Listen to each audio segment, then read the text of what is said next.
It's story time. And I'm sure that there are a lot of questions out there, especially from you guys, based on anybody that watched SmackDown this week. I have always been of the school of thought that 80% of life is just showing up. Every element of life, 80% is just showing up. I mean, in personal relationships, whether it be with your boyfriend, girlfriend, spouse, best buddy, friend, 80% of it is just showing up and being there for the person. At your job, when it comes to getting promotions, think about any promotion you've ever gotten. 80% of it is right place at the right time. Maybe you're trying to get into a school. 80% is showing up. You know how I got into Syracuse? I didn't have the grades to get into Syracuse University. I didn't have the SAT score to get into Syracuse University, but I showed up. I got my name on every list that I could get my name on. I went to the university tour. I went to the interview for prospective students. Anytime there was a college day, I made sure that my name was on the list of people interested in Syracuse, so that when Syracuse went through their database of who showed up for what, oh, this Sam Roberts guy, he just keeps showing up.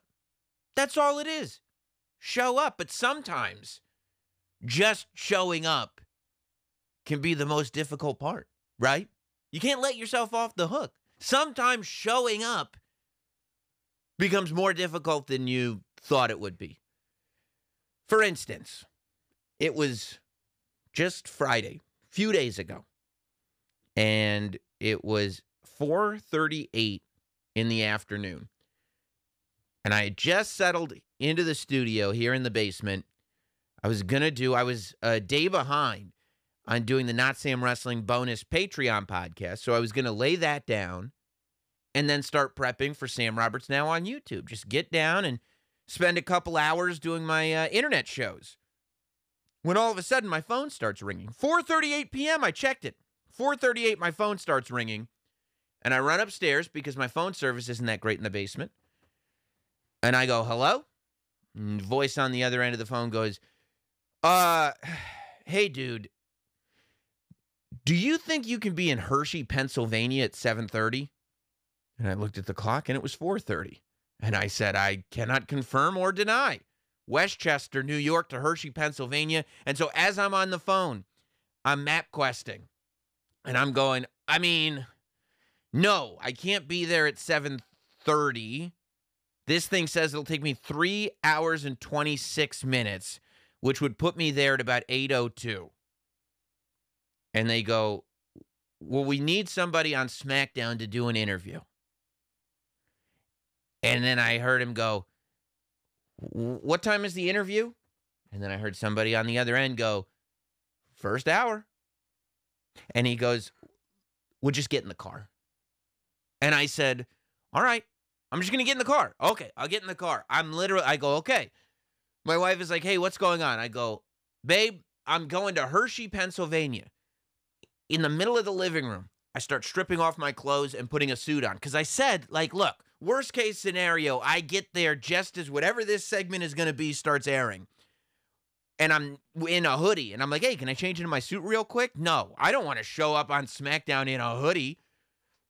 So lightning fast, I'm ripping a suit out of the closet. I'm putting it on. With all this chaos going on, my 2-year-old daughter starts taking all her clothes off in the living room. I'm like, no, baby, no, baby. She's like, well, it's already done. I go, okay, well, that's mom's problem to deal with. I put a suit on. I grab a bottle of water.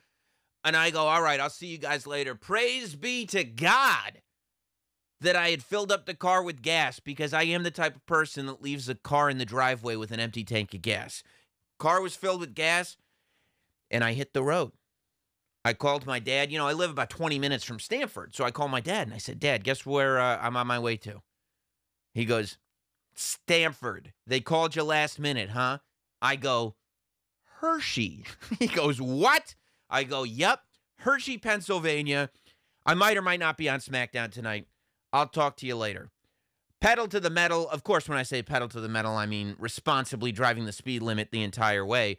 I start checking the GPS. It says I think the first time was 8:13. I go, oh boy. Because it's now, I mean, I was probably in the car. The call came at 4:38. I was probably in the car with a suit on by 4:46. And I hit the, because the goal is to get to that George Washington Bridge. To get to Hershey, Pennsylvania, for me, you got to cross the George Washington Bridge.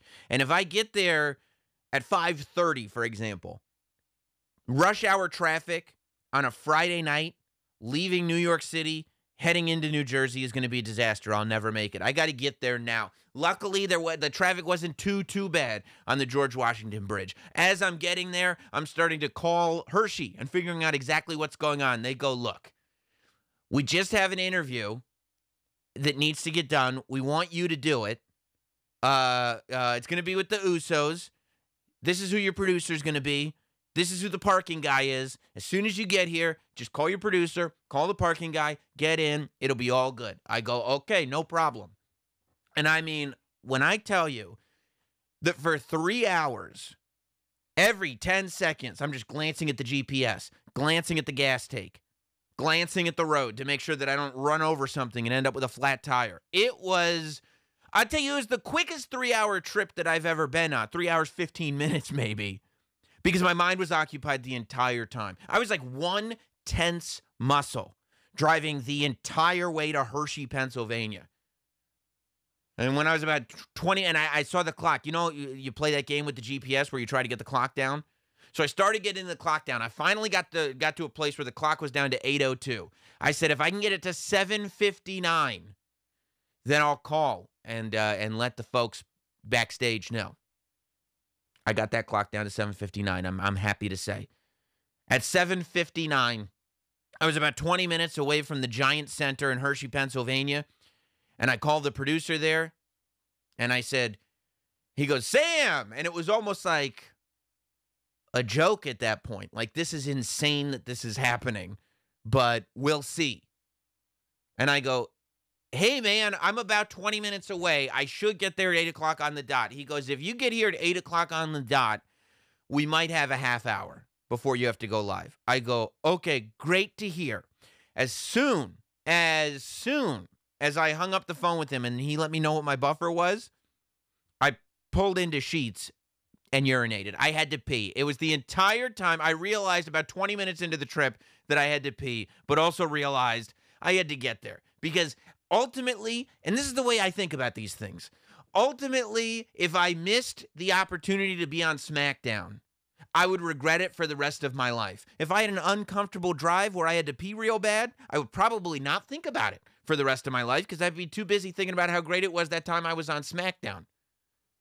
But when he told me I had a half hour immediately off the road, and I was like, okay, let me pull into this Sheetz and go pee. So I went to pee, then got right back on the road. Now, I don't know why. I was following the GPS to the letter. This was not one of those things where I wanted to test my own guidance. This was not one of those things where I wanted to test my ability to route myself. But then the GPS took me on like 5 miles of back roads before I got to the arena, which I'm assuming was the best way. I used Waze, but it was just like, now I'm on back roads. I have no idea. It says I'll be there in 2 minutes. But when it says you'll be there in 2 minutes and you're on the highway, your mind's at ease a little bit because generally there are signs that tell you exactly where you are, exactly what's coming up, and you're fine. When you're on back roads, 2 minutes feels like a long time, especially when you're like, I have no time whatsoever to spare. I just lost 3 minutes peeing. I have no time whatsoever to spare. I get there, praise be.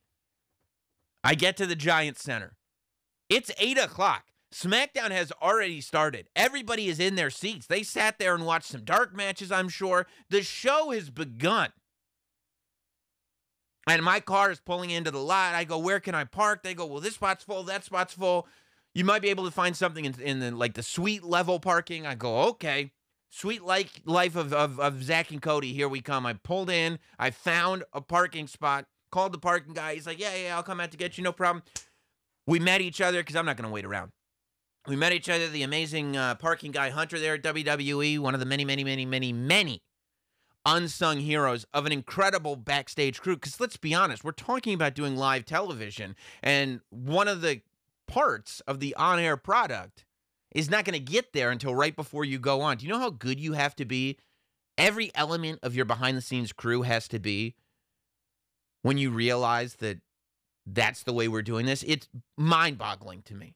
It's not like I can just slide in and whatever's going on, it'll be fine.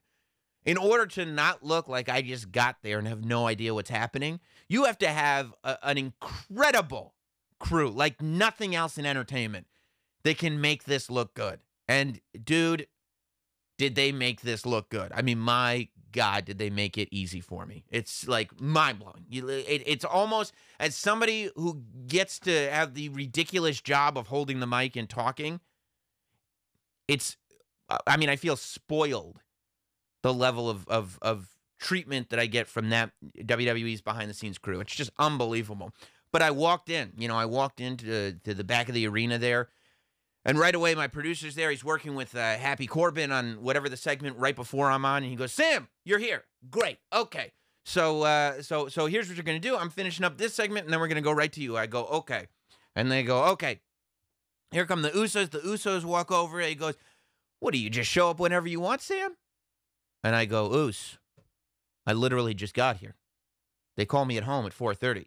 He said, "For this? I'm sorry." And I said, "Sorry? I get the privilege of getting to talk to you on Friday Night SmackDown? Don't you ever say you're sorry to me. You're the SmackDown Tag Team Champions. You're part of the bloodline." So they go, "Okay." And I mean, it's literally just like out the car, into the arena, hello to the producer, hello to the writers, and onto the SmackDown interview set. And I'm like, is this even really happening? Because your boy's never been on SmackDown before.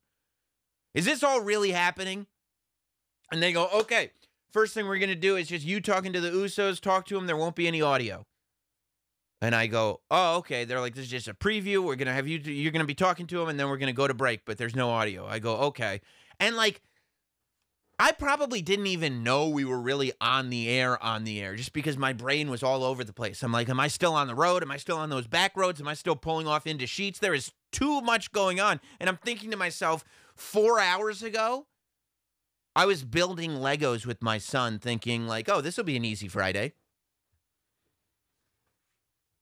So we do the thing, and it's live, by the way. It's not like it's pre-taped, and it's like, okay, Sam, settle in. We'll pre-tape it. We'll make sure it's good. Oh, no. We're on Fox, baby. We're on network television. And I do the thing, and we're talking. We're showing our fingers and everything. And then we go to break. And they're like, okay, when you come back, you're going to ask them about the contract signing, blah, blah, blah. I go, all right. Now, they put an obscene amount of trust in me. They put more trust in me than I put in myself. I get treated very, very well over at WWE. They're like, "Oh, you know what you're doing, right? You know how to talk into a microphone." I go, "If you say so." I don't know that I would put that much faith in me, but if you're putting that kind of faith in me, you seem to be pretty good at your job, so I'll trust you on that. And so they're like, "Yeah, just introduce yourself, introduce the Usos, and ask them about the contract signing." I go, "All right." And then they're like, "Okay, we're gonna count you down, or we're gonna go live." And if you look at that interview, if you look at the segment on SmackDown, there is a split second where I'm looking at the camera and not saying anything, but I'm smiling. And I will tell you, since you are my people, you are the Not Samsonites. In that moment, I'm thinking about everything. I'm thinking about the fact that I'm there at all. Because, I mean, like, I know a lot of people talk about a dream come true, and oh, it's just the best. It's a dream job. Like this is it. I know in that moment, like from the time I realized when I was, younger than 10, that I did not have the makings of a varsity athlete, right? Like maybe when I was 5, I said, when I grow up, I'm going to be a wrestler. But by the time I realized that there are children that have athletic abilities and children that don't have athletic abilities, and I fit firmly into one of those two categories, I knew that I was not going to be a professional wrestler, and there was no reason to pursue it. However, working within wrestling, especially on the broadcast side, that wasn't a thing that I ever gave up. There's tapes of me as a kid. I got a talk boy probably in, 92, 93. And I'm just sitting there doing commentary, calling imaginary episodes of Monday Night Raw, doing Vince McMahon and Macho Man Randy Savage voices. When I would play with my Hasbro figures, we would absolutely do backstage promos with an interviewer and everything. I mean, this stuff has been in my head forever, and this is it. This is Mean Gene. This is Lord Alfred Hayes. This is Todd Pettengill. Sitting there on the set with a microphone, talking to the talent on Smackdown, on Fox. It doesn't get any bigger. And in that moment, I'm like, not only is this all happening, but then, and I swear this is all flashing in 1 second, I also start thinking about WrestleMania 35, I want to say it was, maybe 36, whatever, WrestleMania New Orleans, when I flubbed up, colossally, my moment. Action is on the way. And I remember sitting there, and I remember having that microphone and having that camera on me and just not being ready for it and realizing, like, okay, I screwed up because there were a whole bunch of things going on. But ultimately, if your only job is to talk into a microphone in front of a camera, it's not unheard of to think that maybe you should be ready for any possible thing to go wrong. And your only job is to not look like an asshole. And I was not able to accomplish that on that night at WrestleMania. And I thought about all of that in that 1 second. I knew what I was going to say. I had rotated in my head 2 or 3 times. But in that moment, I was like, this is it. This is that moment again, except we're on SmackDown. I can't believe this is happening tonight. If I screwed this up right now, it would, I believe, be even worse than WrestleMania.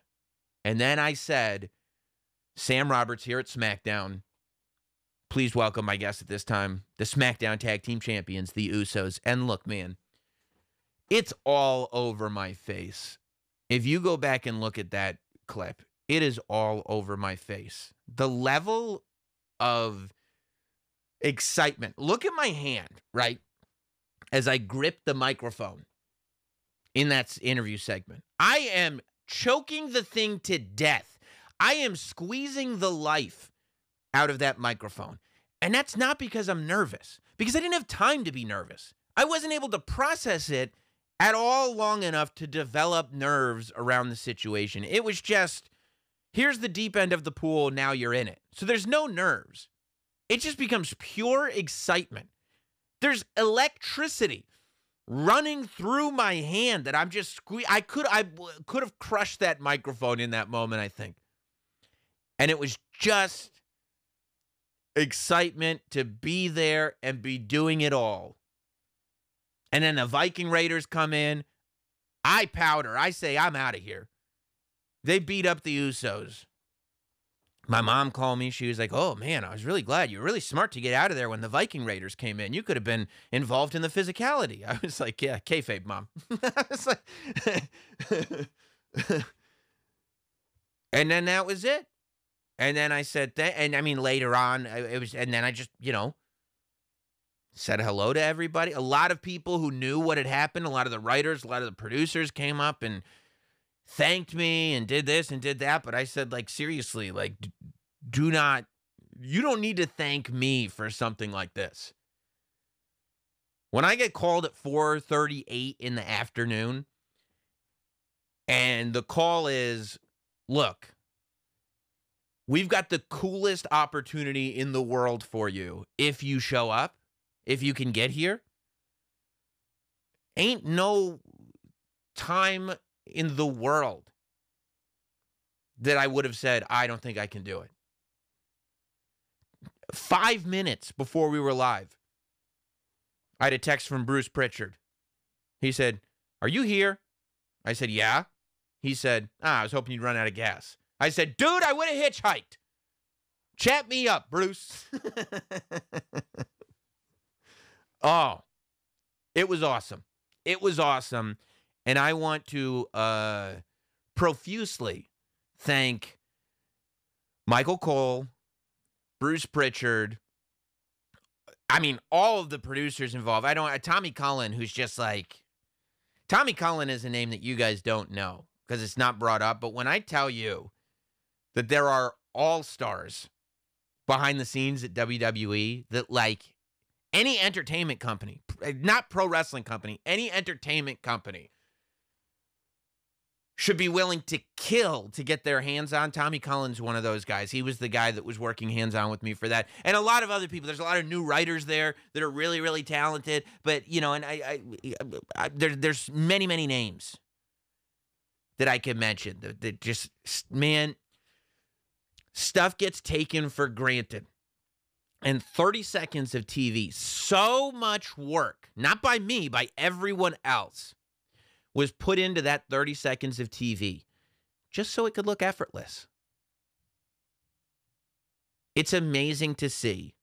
And I thank all of those people and the writers and everyone that was there. Megan Morant, who came up to me and she was like, hey, this is how I start my interviews real quick. Because I was like, wait, have I done one of these backstage interviews before? Everybody there that was just like, oh, Sam's here. Let's make it easy for him.